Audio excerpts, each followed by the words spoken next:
In this video we're gonna take a look at another incredible game from the Tata Steel Masters 2023, Abdusattorov against Maghsoodloo. White has played a tremendous game here and it was overall a very crazy one, so I hope you're gonna enjoy it. I promise it's gonna be very instructive to watch, so let's get started.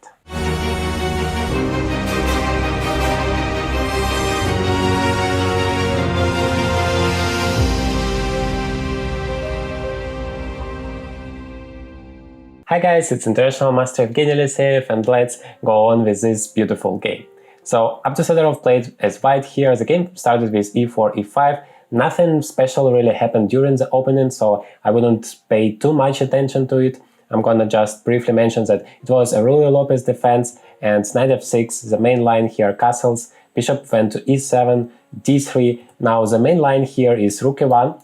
But, well, d3 is rather a calm line, also a completely possible one, and white is basically saying, well, I don't want to get into the main theory, I just want to play a game on my own, and let's see how it goes.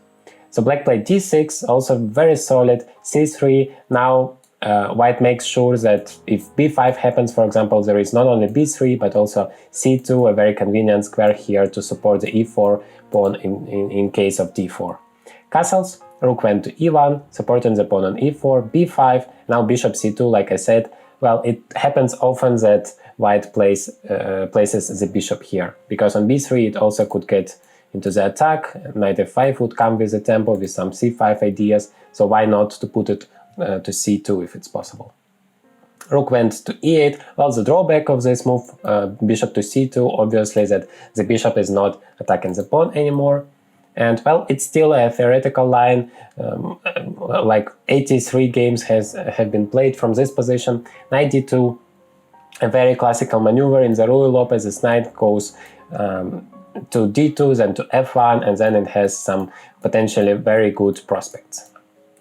So knight f1, h6 would have been here the main move, but instead black played this move g6, and now the game sort of starts for the players. Maybe black was still in the book, but, well, you see here that Abdusattorov has 1 hour and 40 minutes, and, well, he spent 7 minutes on his next move, the move h3, so definitely that's the moment where he started to play on his own. But the position is really good for white, and it's more active. Let's see what happened. So this knight went to g3, but the problem is, well, after the move g6, this knight doesn't really have any active ideas anymore. But, well, there are also some drawbacks of this move, namely the weak dark squares. So let's see. Black played d5 here, trying to be immediately as active as possible, trying to fight for the center.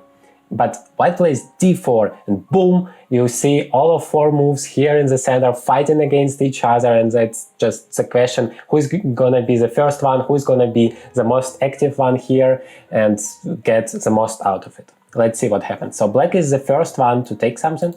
Black takes on e4, and white is just taken back. Now you could see that this move, this knight on g3 was actually very useful, because it takes the pawn and goes to the center. And the problem is, if you take it back, then bishop takes, and the bishop is very active here along this diagonal, and so the knight would be pinned. So instead, black takes on d4. Now, instead of just taking this pawn, white plays bishop g5, developing another piece. You remember, as I always say in my videos, development is always the key. You should try to develop as many pieces as fast as possible, as active as possible. So here, well, white spent like 4 tempi to develop this knight to the center of the board, but apart from that, white is trying to spend not more than 1 move, as I always recommend, on each piece, trying to develop all of them. Bishop went to e6, which is a huge mistake here, and, well, the idea here, how to use it, is this move c takes d, which hasn't been played. And then, well, you could see that the pawn is coming, the material's equal, but it's very, very difficult to fight against this pin here. So, for example, if you play bishop to d5, which seems to be kind of obvious to, you know, block the pawn and have this very, very strong bishop, the problem is this pin, like I mentioned, and the rook on e8, which would be hanging. So white takes, then takes on e8, and then wins the bishop. So that is why bishop d5 is not possible. You can't open this file. You can try to play knight to b4, once again seems to be reasonable, to attack the bishop and to potentially go to d5, which would block the pawn on d5 and at the same time help with this pin here. But bishop goes to b3, and if you go back to d5, then once again takes, and you don't have a piece to retake it. Because if you take with the bishop, the same story happens, and you can take with the queen because the knight is once again hanging. So it's very, very difficult to play as black, and if you make some normal move like h6, trying to exchange some pieces, then bishop takes, rook takes, knight takes, bishop takes, and now rook takes, and this pawn structure is just horrible for black. The king is opened, and well, we can just grab a pawn, and clearly white is having a tremendous advantage here. Also, the e6 pawn is incredibly weak, so it's all in white hands. But unfortunately, white didn't play here c takes d. White played bishop to b3 first, which seems to be also very active, but unfortunately it blunders away pretty much all of the advantage. But let's see what happened. h6, now bishop takes e6, rook takes e6, knight takes f6, and well, pretty much the same happened, but basically with one tempo less, because we are not taking the d4 pawn yet. Queen e2, pawn takes on g5, and now queen takes e6. So basically white sacrifices the bishop here to get this pawn on e6 as well as a knight on c6. So it's rather an exchange than a sacrifice, and the point is that, well, of course bishop is usually a little bit stronger than the knight when there are pawns on both sides of the board, like you see here, because the bishop can control both sides of the board simultaneously and the knight can't. But in this situation, the knight is also very strong because the king is open here, so the knight can create some threats. So from a practical point of view, it's simpler to play as white and create some threats for the black king. Pawn took on c3, and of course that's the advantage of this bishop, that, well, it's putting a lot of pressure on this pawn on c3. And immediately black is trying to use it, b4, but well, the problem is this rook is still not developed, and remember what I said about development and how important it is. And now white is developing the last piece, and basically for the time being this rook is not playing, and white has an extra rook on this part of the board, and that is what makes a difference. So black is trying, the pawn trying to say, well, you don't have really any threats, I'm safe here, but I have this tremendously strong pawn on the c file, so well, I'm better. But white disagrees, rook to e6. Now you could see that those pieces are all incredibly active, and well, this rook still doesn't take a part in the game. King went to g7, now knight a5, activating a knight, and seems to be the most active move in the position, although according to the engine it's not that great because it allows black to take here, and well, if you take on g6 after king f8 you don't have any check almost. Well, there is queen f3, but after king e7 there is no check at all, and that's just an extra piece for black, and black is winning. And so you have to take it back. But then, like I said, if you have the initiative, if you have the advantage in terms of the initiative, you don't want to exchange the pieces because it helps your opponent to deal with your threats. So it means that for black now it's much simpler to deal with all of the threats with the absence of this bishop and knight.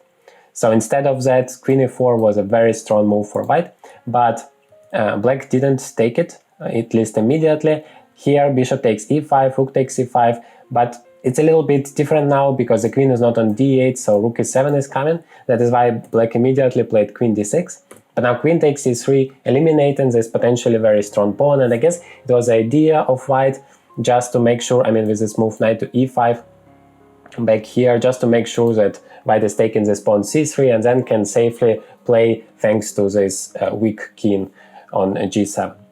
But yeah, without pretty much any risk. Rook e8, trying to pin this rook here and attack it, and well, basically trying to win it. But white plays f4, and the point is you can't really take it because now there is no pin of the rook, and there is a discovered check. Well, I can just take on e8, or I can go to e7 and a checkmate is coming. So f4, king f8 played just to get rid of those potentially incredibly dangerous discovered checks. White took on g5, now queen takes f4 and rook g3 back. So the position is objectively completely equal, but once again you see the difference between those kings. This king is completely opened and there would be always a lot of threats for black. But white's king is relatively safe here. Well, there is currently a difficulty with this pin, but you can get rid of it and black can't really do anything to secure the king here. And that is why it's practically much simpler to play with white. Of course, the stockfish doesn't scary at all. It's completely okay for him to play this position, but for a human being with such a king on f8, it's extremely scary.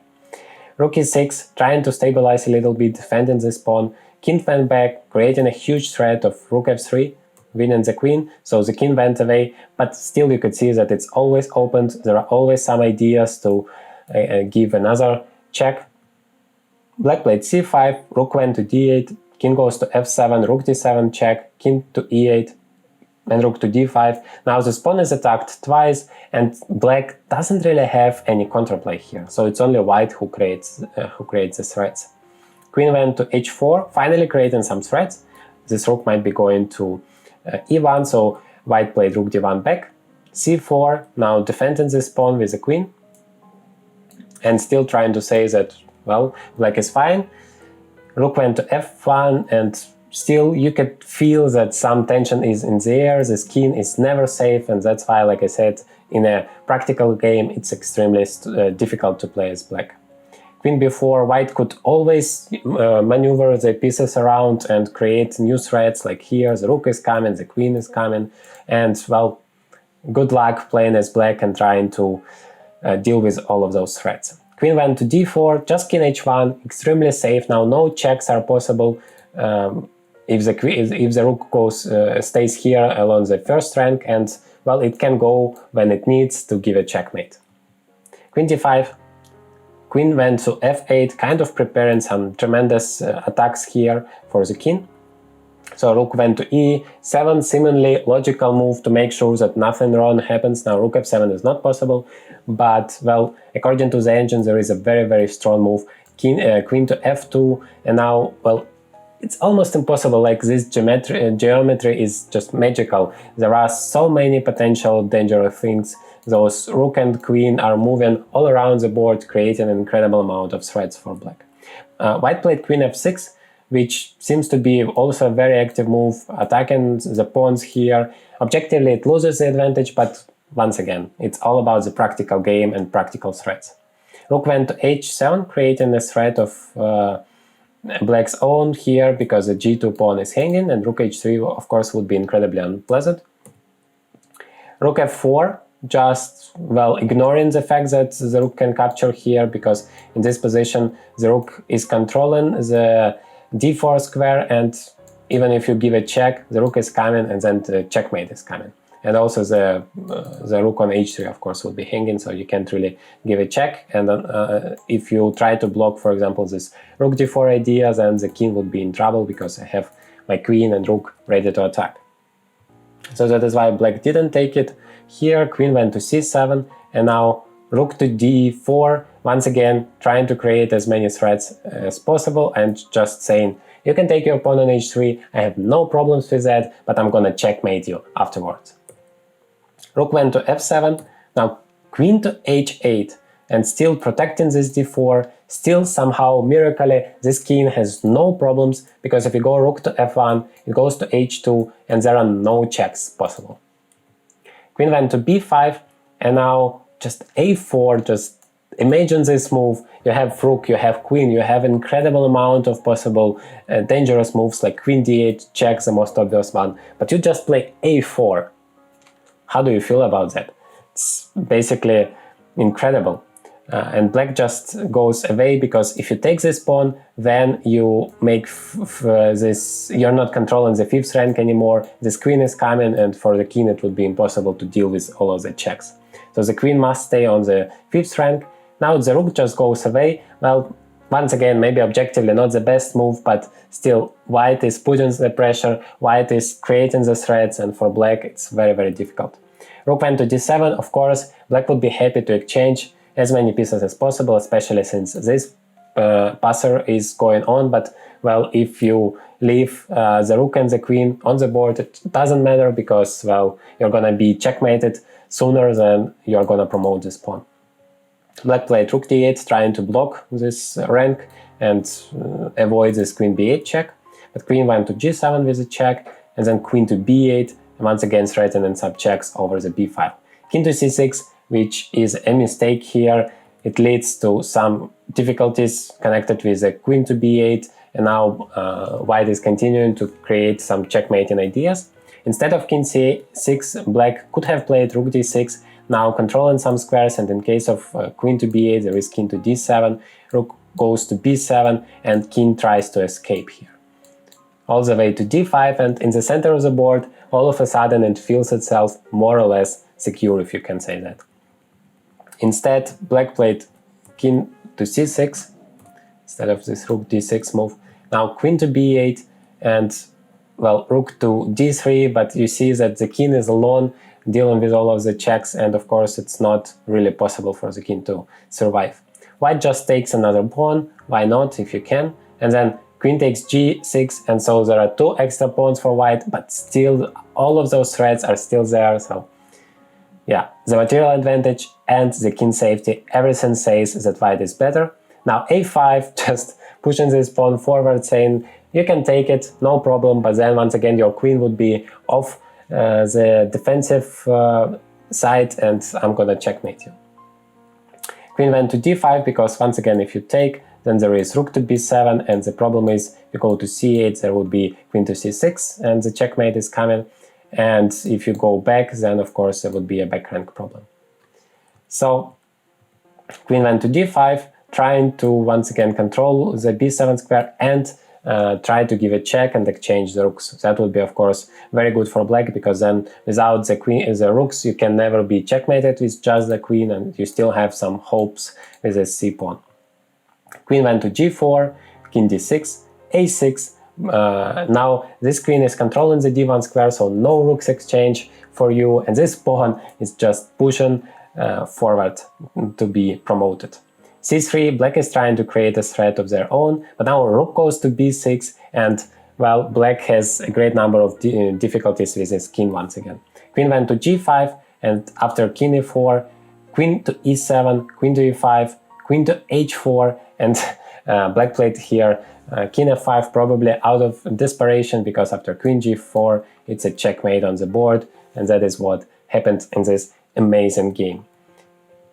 So, but instead of king f5 you don't really have a lot of good moves. There is king e3, but now just a check here, and wherever the king goes there are some fourth rank checks, and then the rook is going to be lost in this line, and in this one rook to b4 still, and then the queen is going to be lost. So anyway, black has no way to deal with all of these threats. So this game demonstrates you how important it is to have to make sure that your king is safe and to attack your opponent's king. Objectively, it might be completely equal, but it doesn't make any difference whatsoever, because in a practical game it's so much simpler to play on the attacking side and create those threats and let your opponent try to deal with all of them. I hope you enjoyed it. Hit the like button if you did. Subscribe to the channel if you want to get even more educational and hopefully entertaining videos. And thank you very much for watching. See you in the next video.